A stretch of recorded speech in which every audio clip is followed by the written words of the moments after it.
పశ్చిమ గోదావరి జిల్లా భీమవరం ప్రాంతంలో మానవతా సంస్థ భీమవరం శాఖ నెలవారీ సమావేశంలో డైరెక్టర్ శ్రీమతి చేకూరి ఝాన్సీ లక్ష్మిని ఉమ్మడి పశ్చిమ గోదావరి జిల్లా సర్వోదయ మండలి ఉపాధ్యక్షురాలిగా నియమించిన సందర్భంగా సత్కరించారు. సంస్థ చైర్మన్ బుద్ధరాజు వెంకటపతిరాజు, అధ్యక్షులు చింతలపాటి రామకృష్ణరాజు ముఖ్య అతిథులుగా పాల్గొని అభినందనలు తెలిపారు. కార్యదర్శి వడ్డి వెంకటేశ్వరరావు సంస్థ కార్యక్రమాల నివేదికగా సమర్పించగా డైరెక్టర్ ఇచ్చిన విద్యార్థి ఉపకార వేతన సేవలను ప్రశంసించారు. ఈ కార్యక్రమంలో కో చైర్మన్, గౌరవ డైరెక్టర్, ఉపాధ్యక్షులు, కోశాధికారి సభ్యులు మరియు ఇతరులు పాల్గొన్నారు.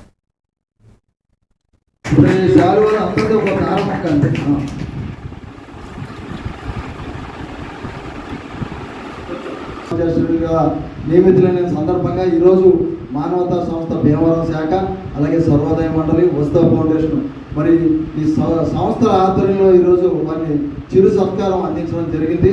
మరి భవిష్యత్తులో వారు మరిన్ని గాంధీజీ ఆశయాలతో నిర్వహిస్తున్నటువంటి సేవా కార్యక్రమాలు ముందుకు సాగాలని చెప్పేసి మనసారా వారిని అభినందిస్తున్నాం. ఉమ్మడి పశ్చిమ గోదావరి జిల్లా సర్వోదయ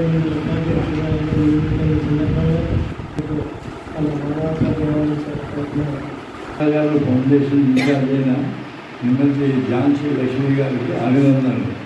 ఆవిడ నామినేట్ చేయడం చాలా అదృష్టం.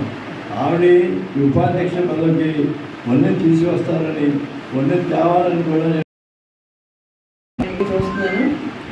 ఆయనలో ప్రొఫెషనల్ శాస్త్రాల కంటే నా విధులు నిర్వహించి రిటైర్ అవడం జరిగింది. సోషల్ వర్క్ అనే పదానికి మీకు అందరూ ఏమనుకుంటారంటే ఈ చదవడం ఏదో కరెక్ట్ అనుకుంటారు. Helpless to help themselves.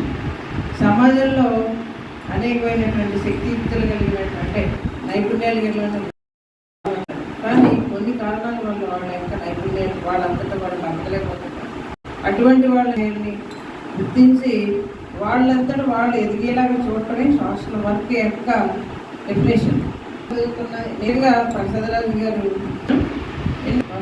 మొత్తం ఆంధ్రప్రదేశ్లోనే కాదు, మన భారతదేశంలోనే